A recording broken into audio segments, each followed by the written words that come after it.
네, 여러분 물에 대해서 공부해 볼게요. 물. 아유, 저도 물 한 잔 마시고 올게요. 목소리 때문에 피곤하지 않으신가요?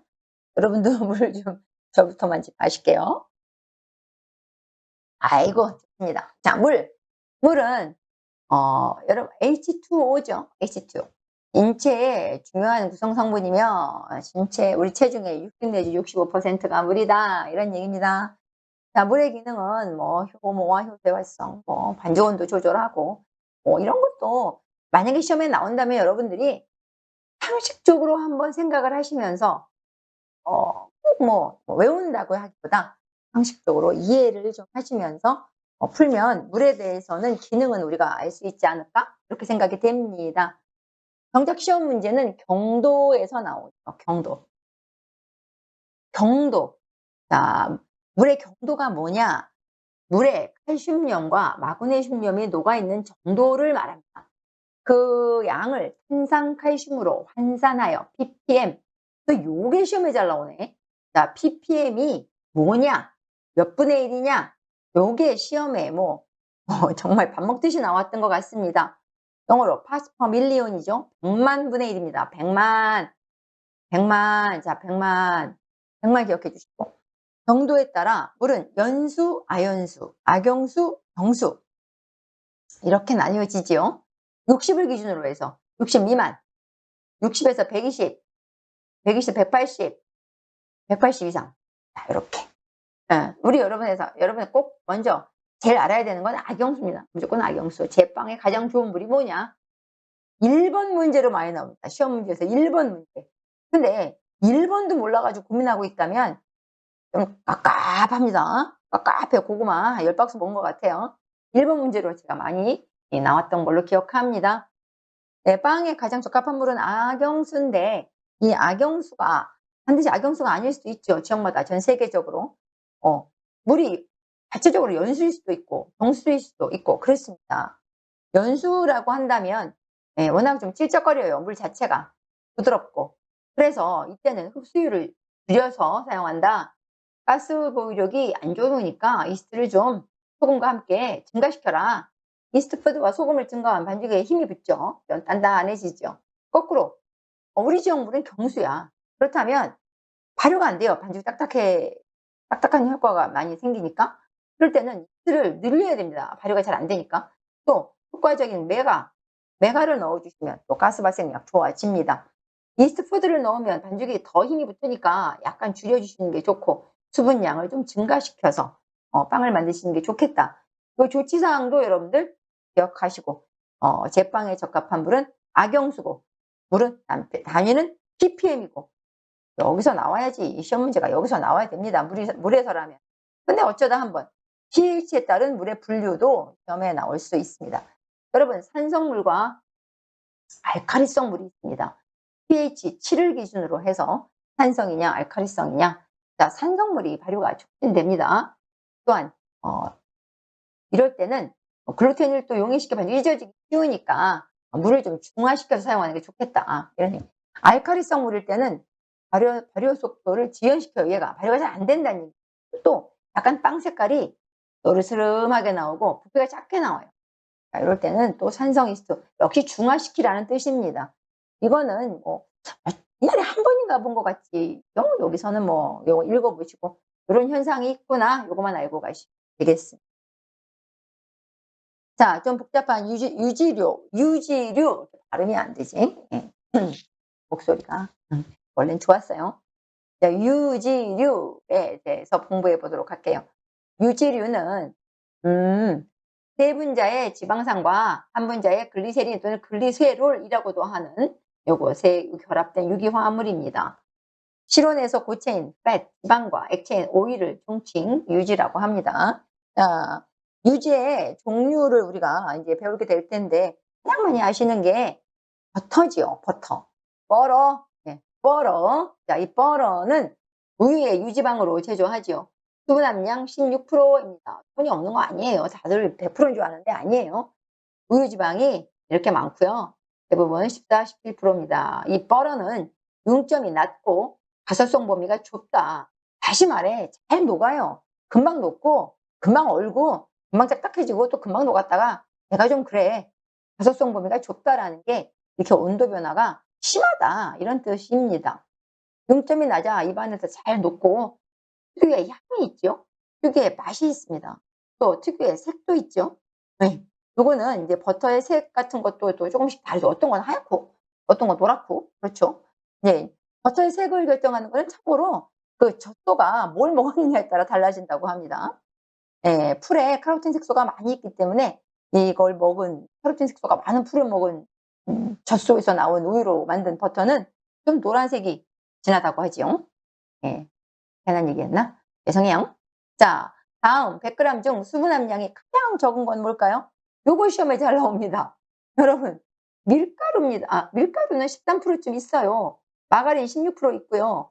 버터도 16% 있어요. 후투닝은 수분이 아예 없습니다. 이게 기름 덩어리예요. 요거 시험에 잘 나옵니다. 58 페이지에 나와 있는 거 요거. 자, 그다음 마가린과 라드와 쇼트닝과 튀김기름에 대해서 배워보죠. 마가린은 버터의 짝퉁입니다.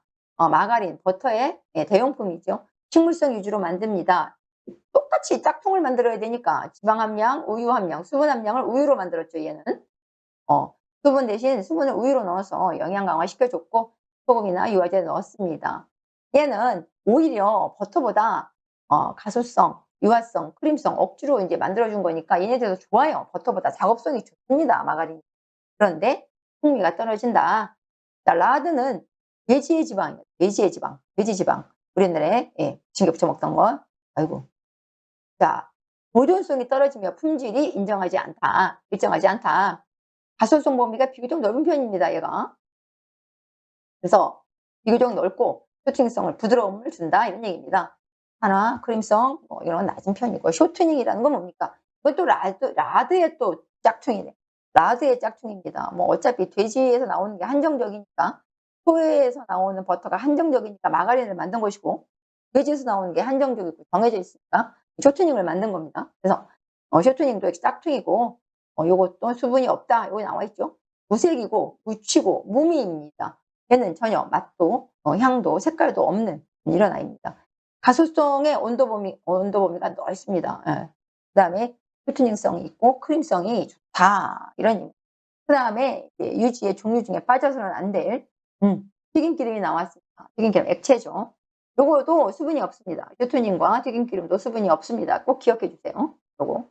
그다음에 튀김 온도는 요 시험에 나옵니다. 시험 별표 185에서 195 사이에서 튀김 온도가 우리가 보통 모든 걸 많이 튀기게 되고 여기서 이제 빨리 온도 이때 여기서 튀기긴 튀기는데 가스분해가 산패가 빨리 일어나기 때문에 여러 번 튀겼다 식혔다 하면은 산패가 빨라지는 겁니다. 튀김 온도는 이게 맞습니다. 자, 도넛 튀김력 유지는 발연점이 높은 면실류가 적당하다. 거의 면실류 쓰지요. 발연점 여기 나옵니다. 기름 하면 나와야 되는 단어입니다. 기름 하면 고온 계속 가열하면 유리지방산이 많아져서 발연점이 낮아져서 산패가 빨라진다. 그 얘기. 자, 그러면 튀김기름의 4대 적에 대해서 공부해 보도록 할까요? 튀김기름의 4대 적. 4개의 적이 있다는 뜻인데 온도, 공기, 수분, 이물질 이 4가지를 얘기합니다. 튀김기름이 갖추어야 할 요건. 첫째, 발연점이 높아야 됩니다. 이 발연점이란 말 계속 나오죠. 자, 여기서 한번 우리 보고 갈까요? 스모킹 포인트. 유지를 가열할 때 유지 표면에서 넓은 푸른 연기가 나기 시작할 때 온도다. 보통 식용기름의 발연점은 200도인데 면실류가 23도다. 제일 좋은 거죠. 올리브 기름은 175도다. 땅콩 기름은 162도다.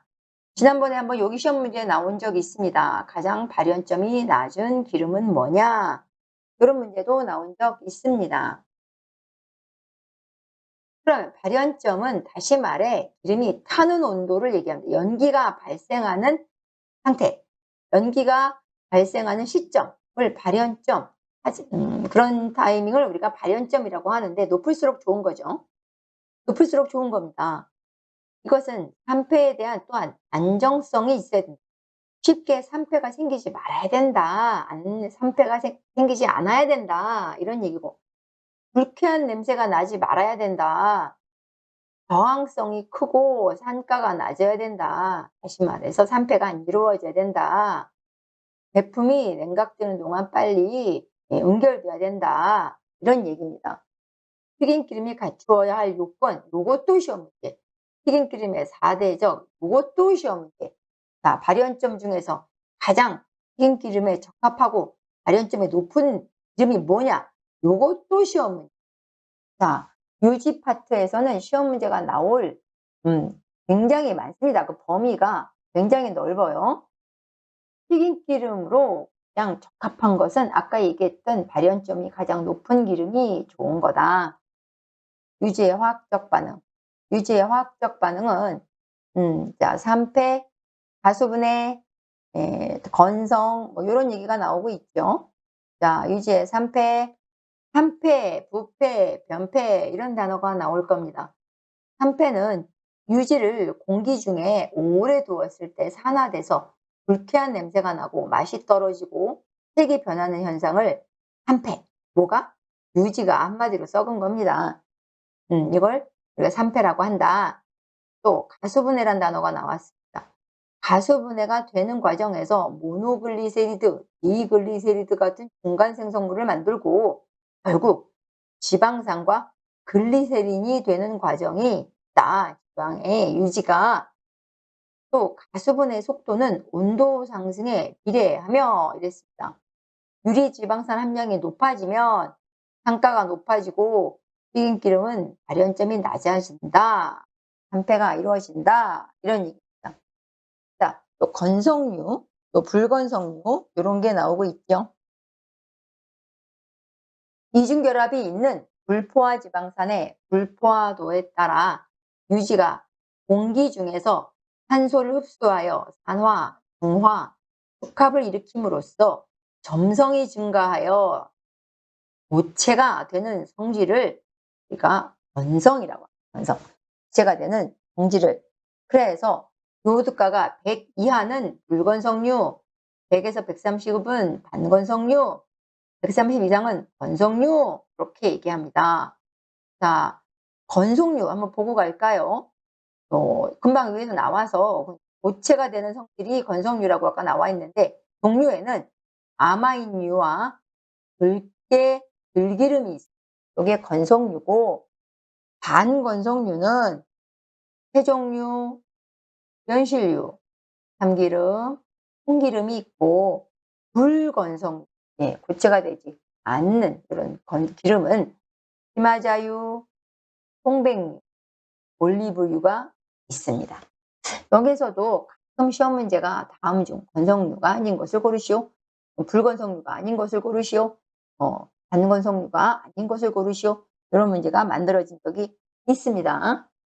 자, 경화유 트랜스 지방에 대해서 특징이 여기 나와 있죠. 트랜스 지방, 콜레스테롤 중 저밀도 지단백질 LDL입니다. 증가시키고 올리브유, 참기름에는 트랜스 지방이 없다. 그래서 비싸지요.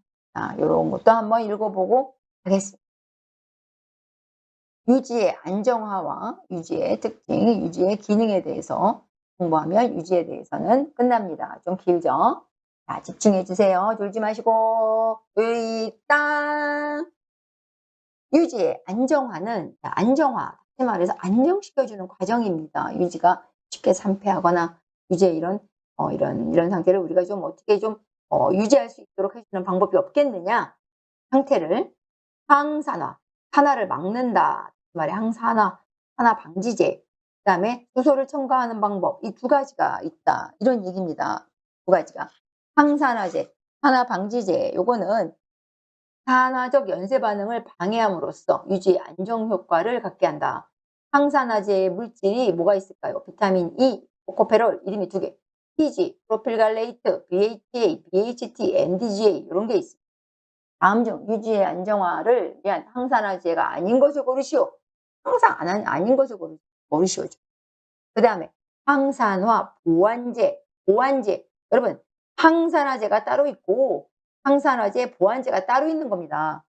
비타민C, 주석산, 구연산, 인산, 이 비타민C 밑줄. 얘네들은 항산화제와 같이 사용했을 때 항산화제 효과를 높여주는 물질이에요. 그래서 시험 문제는 요렇게 나옵니다. 다음 중 항산화제가 아닌 것을 고르시오. 비타민 E, PG, BHT, 비타민 C 이렇게 나옵니다. 정답은 비타민 C였죠. 얘는 항산화제가 아니라 항산화 오한제입니다. 오한제. 자, 그 다음에 또 하나 방법. 수소를 첨가해서 유지를 경화시키는 방법입니다. 또는 가수소화라고도 하죠. 가수소화. 네. 다시 말해서 수소를 첨가한다 이런 뜻입니다. 지방산의 이중결합에 니켈이라고 하는 아이를 촉매제로 써야 돼요. 수소를 첨가하여 유지의 융점을 높입니다. 높이고 유지가 단단해지도록 하는 현상, 불포화도를 감소시키는 것, 요것을 유지의 경화 또는 가수소화 이렇게 얘기합니다. 한마디로 트랜스 지방을 만드는 과정입니다. 종류에는 표트닌과 아가린이 이 두 가지가 유지의 안정화 방법입니다. 제과 제빵 유지의 특징에 대해서 한번 공부해 볼까요? 이 파트도 시험에 잘 나옵니다. 여기도 자, 안정성, 가소성, 그림성, 표트닝성, 유화성, 점화가, 상가. 자, 특성입니다. 안정성. 지방의 산화와 산패를 장기간 억제하는 성질이 되겠죠. 사용 기간이 긴 쿠키. 이런 애들은 거의 재고가 없습니다. 쿠키 같은 아이는 재고가 없는 제품에 속하고 크래커 마찬가지죠. 이런 아이들에게 사용되는 유제는 특히 더 신선하고 좋은 안정성이 높은 유지를 사용해야 된다는 거 기억해 주시고 가소성 이게 시험에 뭐 당연히 나오겠죠. 유지가 상온에서 너무 단단하지 않으면서 고체 모양을 유지하는 성질 퍼프 페이스트리나 베니스 페이스트리, 뭐 프렌치 파이 요런 거에 사용된 유지의 성질이 뭐냐라고 물어본다면 결을 만들어주는 제품이잖아요. 결이 생명인 제품들이잖아요. 가소성이 정답이 되겠습니다. 결이 만들어지려면 유지가 녹지 않아야 되고 얼지 않아야 되는 성질이 필요하겠죠. 이렇게 가소성 범위가 넓은 제품을 사용해야 한다는 것까지 말씀드리며 이런 제품에는 가소성의 성질이 중요하다. 그러면 버터크림이나 파운드 케이크 같은 반죽형 반죽의 크림법으로 사용하는 제품에는 유지의 어떤 성질이 중요할까요? 이 아이들은 휘저었을 때 공기를 포집하는 능력이 있죠. 그런 성질을 우리가 크림성이라고 합니다. 이것도 중요한 문제. 쇼트닝성, 빵이나 과자 제품에 부드러움을 주는 성질입니다. 여러분 쇼트닝은 지방 100%죠. 네. 부드러움을 주기에 적합한 유지가 되겠습니다. 식빵에. 자, 유화성. 유지가 물을 흡수하여 물과 기름이 잘 섞이게 이게 유화란 단어들. 이게 물과 기름이 잘 섞이게 이게 유화라는 뜻이다. 강조합니다. 이 레이어 케이크나 파운드 케이크에 이런 유화성이 중요하다. 또 검화가, 검화. 유지 1g을 검화하는 데 필요한 수산화 칼륨의 미리그램 수. 한가. 자, 1g의 유지에 들어있는 유지 지방산을 중화하는 데 필요한 수산화 칼륨의 미리그램을 퍼센트로 나타낸 것. 유지의 질을 판단하기에 어떤 그런 가치 기준을 말하는 겁니다. 제과제빵 유지의 특성에 대해서 공부해 봤는데 하나같이 다 중요한 문제고 하나같이 다 시험 문제입니다. 제과제빵 유지의 기능 요것도 또 시험에 만들려면 얼마든지 만듭니다. 60페이지 중요하죠. 밀가루 단백질의 연화, 부드러움을 준다. 기름이니까. 또 기름이 들어가니까 수분 증발이 방지되고 노화지연 이거 중요합니다. 기름이 들어가서 노화지연 효과가 있습니다. 껍질을 얇고 부드럽게 한다. 유지 특유의 맛과 향을 부여한다. 신장성을 좋게 하고 보유력을 증대시켜서 부피를 크게 만든다. 요거까지도 제과제빵 유지의 기능에 속합니다.